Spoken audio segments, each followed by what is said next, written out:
Assalamualaikum warahmatullahi wabarakatuh. Selamat pagi. Perkenalkan, nama saya Muhammad Sofianto. Bisa dipanggil Pak Sopi. Saya di sini mengajar ilmu pengetahuan alam atau IPA. Ya. Hari ini kita akan belajar tentang objek IPA dan pengamatannya. Amatilah gambar berikut. Perhatikan gambar berikut ini. Ada Amir, ada Sandi. Ya, perhatikan gambarnya. Apa saja persamaan antara Amir dan Sandi? Ya, dilihat gambarnya lagi. Yang sama antara Amir dan Sandi apa? Sepatunya sama, celana, dasi, sama, baju, warna rambut, warna kulit, ya, sama. Apa saja perbedaan antara Amir dan Sandi?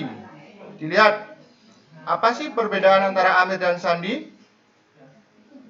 Yang paling kelihatan di gambar ini adalah kalau Amir dia berkacamata, kalau Sandi tidak berkacamata. Ya. Mengapa Amir berkacamata, Sandi tidak? Ayo, mengapa Amir kok berkacamata, Sandi kok tidak? Kenapa ya? Nah, kita perlu menyelidiki lebih lanjut untuk tahu jawaban dari dugaan itu. Mengapa ya Amir kok berkacamata, Sandi tidak? Berarti harus kita selidiki untuk tahu jawaban mengapa Amir berkacamata. Ya. Gimana penyelidikannya? Proses penyelidikan ilmiah IPA umumnya ada 3. Ya. Minimal ada 3 ini. Yang pertama, pengamatan. Pengamatan ini menggunakan panca indera kita. Pendengaran, melihat, merasa atau meraba, mencium, bau ya, menggunakan hidung. Itu panca indera. Selain menggunakan panca indera, pengamatan kita juga kadang menggunakan alat ukur untuk membantu panca indera kita mengamati. Contoh di sini adalah Amir sedang mengamati menggunakan indera apa? Indera mata, penglihatan, ya. Indera penglihatan menggunakan organ mata. Dia menggunakan alat bantu apa itu? Menggunakan alat bantu kaca pembesar untuk memudahkan Amir dalam mengamati benda. Setelah pengamatan, maka proses yang kedua adalah membuat inferensi, merumuskan penjelasan berdasarkan pengamatan. Dari tadi sudah diamati, maka akan didapat data untuk menjawab pertanyaan. Semisal tadi soalnya, mengapa Amir berkacamata?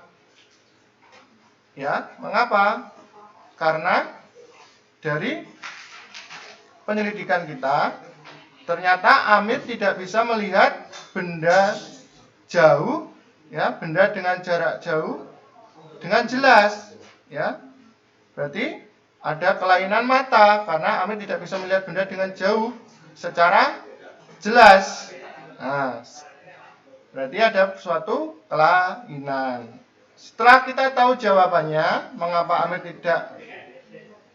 Amir berkacamata, maka kita harus mengkomunikasikan, memaparkan hasil penyelidikan ke semua orang. Kalau semisal penyelidikannya di kelas, berarti kita harus mengkomunikasikan hasil kita ke Bapak Ibu guru dan teman-teman kita tentang hasil dari penyelidikan kita, ya.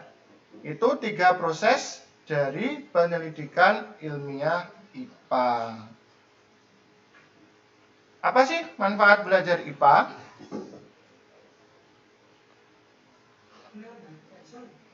Ya, belajar IPA itu ada beberapa manfaat. Ya, dengan belajar IPA kamu mampu untuk yang pertama memahami berbagai hal di sekitar kita. Misalnya, mengapa matahari bersinar? Nah, mengapa ya? Berarti kita harus belajar. Kenapa kok matahari bersinar? Ya. Kenapa kok burung bisa terbang? Kenapa kok pesawat yang sangat berat bisa terbang? Nah, kita harus paham, harus cari tahu. Nah, itu kita masuk ke pelajaran IPA. Kemudian, menyelesaikan masalah. Misalnya, bagaimana mendapatkan air bersih dari air keruh? Gimana ya biar bisa air keruh menjadi air bersih? Maka kita harus menyaringnya. Yang ketiga, berpikir logis dan sistematis. Misalnya, jika datanya seperti ini, apa kesimpulannya? Misal, bagaimana jika kita pergi dari rumah ke Semarang membutuhkan waktu berapa jam dengan jarak berapa meter? Ya, itu bisa dihitung dengan menggunakan rumus dalam IPA. Kemudian, meningkatkan kualitas hidup. Contohnya, bagaimana cara agar padi yang ditanam oleh petani tahan terhadap hama sehingga padinya tidak akan rusak dan meningkatkan pendapatan petani. Itu manfaat dari belajar IPA. Apa saja sih objek yang dipelajari dalam IPA? Yang pertama, meliputi seluruh benda di alam dengan segala interaksinya untuk dipelajari pola-pola keteraturannya. Dari IPA itu mempelajari semua yang ada di alam semesta ini. Dipelajari dalam IPA. Contohnya, ini adalah sebuah atom. Atom adalah unit terkecil benda. Ya, itu kita pelajari. Bagian terkecil dari suatu benda itu namanya atom. Itu kita pelajari dalam IPA. Kemudian ada galaksi Bima Sakti. Itu juga kita pelajari dalam IPA. Terus ada lagi warna bulat hijau ini adalah virus corona. Virus terkecil, tidak kasat mata. Itu juga kita pelajari dalam IPA. Ada tumbuhan, hewan, itu juga kita pelajari dalam IPA. Ada ekosistem dan interaksinya, itu juga kita pelajari dalam IPA. Karena terlalu besar objeknya, maka IPA digolongkan menjadi 4 cabang. Yang pertama, fisika, yaitu mempelajari tentang aspek mendasar alam, misalnya materi, energi, gaya, gerak, panas, cahaya, dan berbagai gejala alam fisik lainnya. Dilihat gambarnya yang fisika, ini adalah 2 orang yang sedang melakukan pengukuran, sedang melakukan identifikasi apakah ada kebocoran pada pipa minyak. Nah, berarti di sini ada gerak karena minyaknya bergerak, ada gelombang karena dia menggunakan gelombang.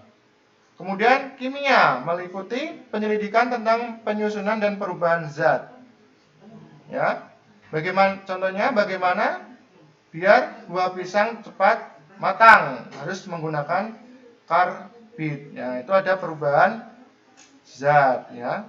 Kemudian biologi mempelajari tentang sistem kehidupan mulai dari ukuran Renix sampai dengan lingkungan yang sangat luas. Jadi di dalam biologi kita belajar yang paling kecil yaitu virus, ya, makhluk hidup yang paling kecil, bisa dikatakan hidup, bisa dikatakan tidak, besok kita pelajari.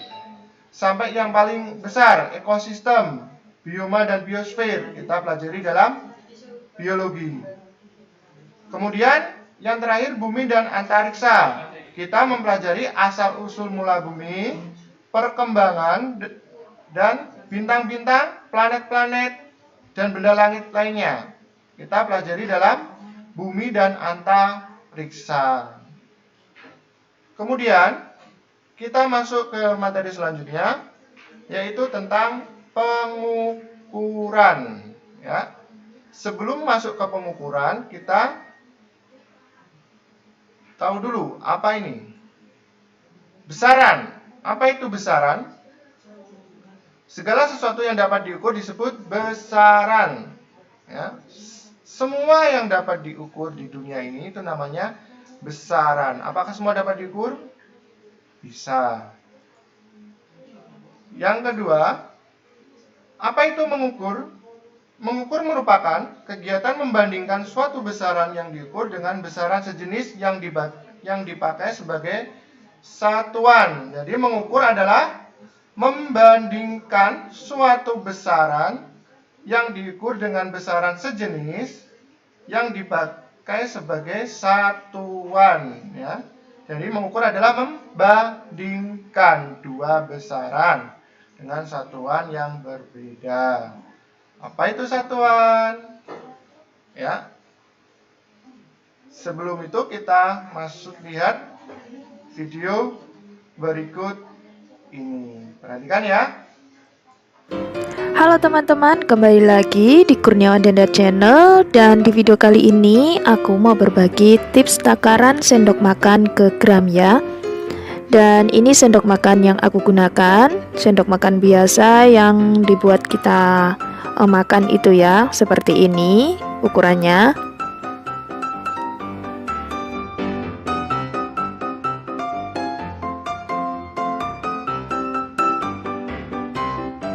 Dan yang pertama sekarang kita takar tepung terigu ya, 1 sendok makan. 1 sendok makan munjung seperti ini tepung terigu. Kita lihat ada berapa gram. Dan ini pas ada 20 gram ya. Jadi 1 sendok makan tepung terigu sama dengan 20 gram. Apa yang dilakukan dalam video tersebut?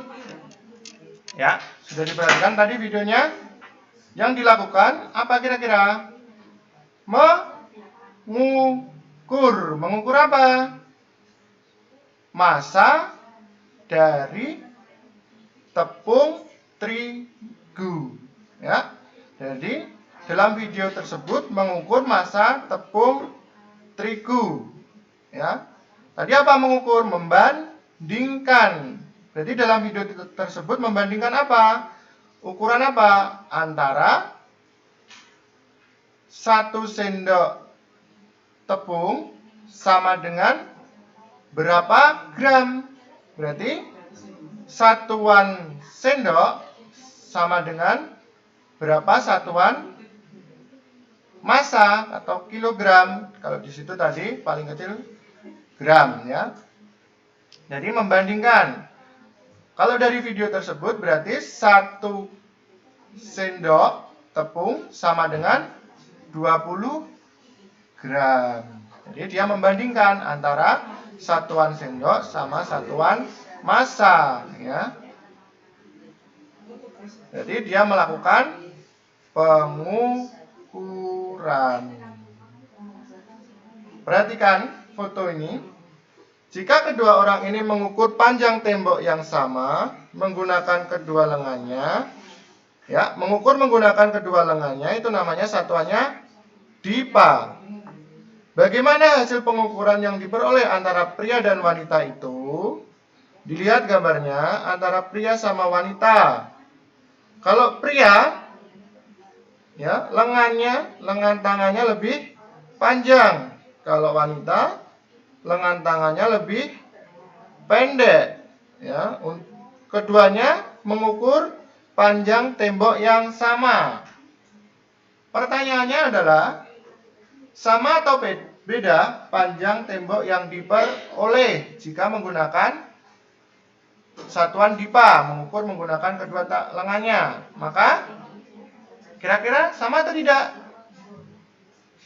Jelas? Tidak. Beda ya, beda nanti hasilnya. Kenapa? Karena laki-laki lengan tangannya lebih panjang daripada wanita, sehingga hasilnya nanti lebih sedikit daripada wanita. Jadi panjang yang diperoleh kalau menggunakan kedua lengannya untuk mengukur, maka hasilnya akan berbeda karena panjang tangannya juga berbeda. Bagaimana jika ingin hasil pengukurannya sama? Ayo, bagaimana biar sama? Kalau yang mengukur pria itu sama hasilnya, kalau yang mengukur wanita itu sama hasilnya. Jadi nanti panjang temboknya diperoleh hasil yang sama. Bagaimana? Maka diperlukan suatu satuan baku ya. Maka diperlukan satuan yang baku. Apa itu satuan baku? Yaitu satuan yang disepakati bersama untuk semua orang. Jadi semua sepakat bahwa untuk mengukur panjang kita harus menggunakan satu ukuran, bukan menggunakan tangan. Karena nanti kalau menggunakan tangan hasilnya akan berbeda. Kalau menggunakan satu ukuran yang disepakati, maka hasilnya sama, baik itu orang Indonesia maupun orang luar negeri. Semua sepakat bahwa satuan yang disepakati, kalau tadi panjang, berarti satuannya adalah meter, ya. Berarti kalau satuan bakunya meter, kalau mengukur panjang tembok tersebut, baik orang Indonesia, baik laki-laki perempuan, baik orang luar negeri, maka hasilnya akan sama dengan satuan meter, ya. Alatnya apa ketika kita mengukur panjang? Alatnya yaitu mistar atau penggaris atau meteran, ya. Ini. Jadi alatnya yang digunakan tadi ya, mistar, penggaris, atau meteran. Nah, kita masuk ke tugas. Percobaan pengukuran besaran panjang benda di sekitar. Tugasnya itu ya. Perintahnya yaitu melakukan pengukuran panjang benda menggunakan satuan baku. Satuan baku di sini adalah meter. Ya. Satuan bakunya meter dengan alat meteran atau penggaris, dan satuan tidak baku. Satuan tidak bakunya yaitu jengkal, menggunakan alat telapak tangan kita. Benda apa yang diukur panjangnya? Benda yang diukur yaitu ada meja di rumah ya, ada buku paket IPA, dan celana atau rok. Nanti diukur panjangnya masing-masing menggunakan satuan baku dan satuan tidak baku. Kemudian tugas dikerjakan di grup Microsoft Teams. Saat mengukur jangan lupa difoto. Nanti saat kalian mengukur difoto ya. Minimal satu foto untuk diupload di mana? Di grup Microsoft Teams setelah mengisi soal. Jadi di akhir soal nanti ada perintah untuk melampirkan foto atau mengupload foto. Tugas dikerjakan sampai dengan jam 16.00 WIB. Ya. Terima kasih, tetap jaga kesehatan, semangat belajar. Wassalamualaikum warahmatullahi wabarakatuh.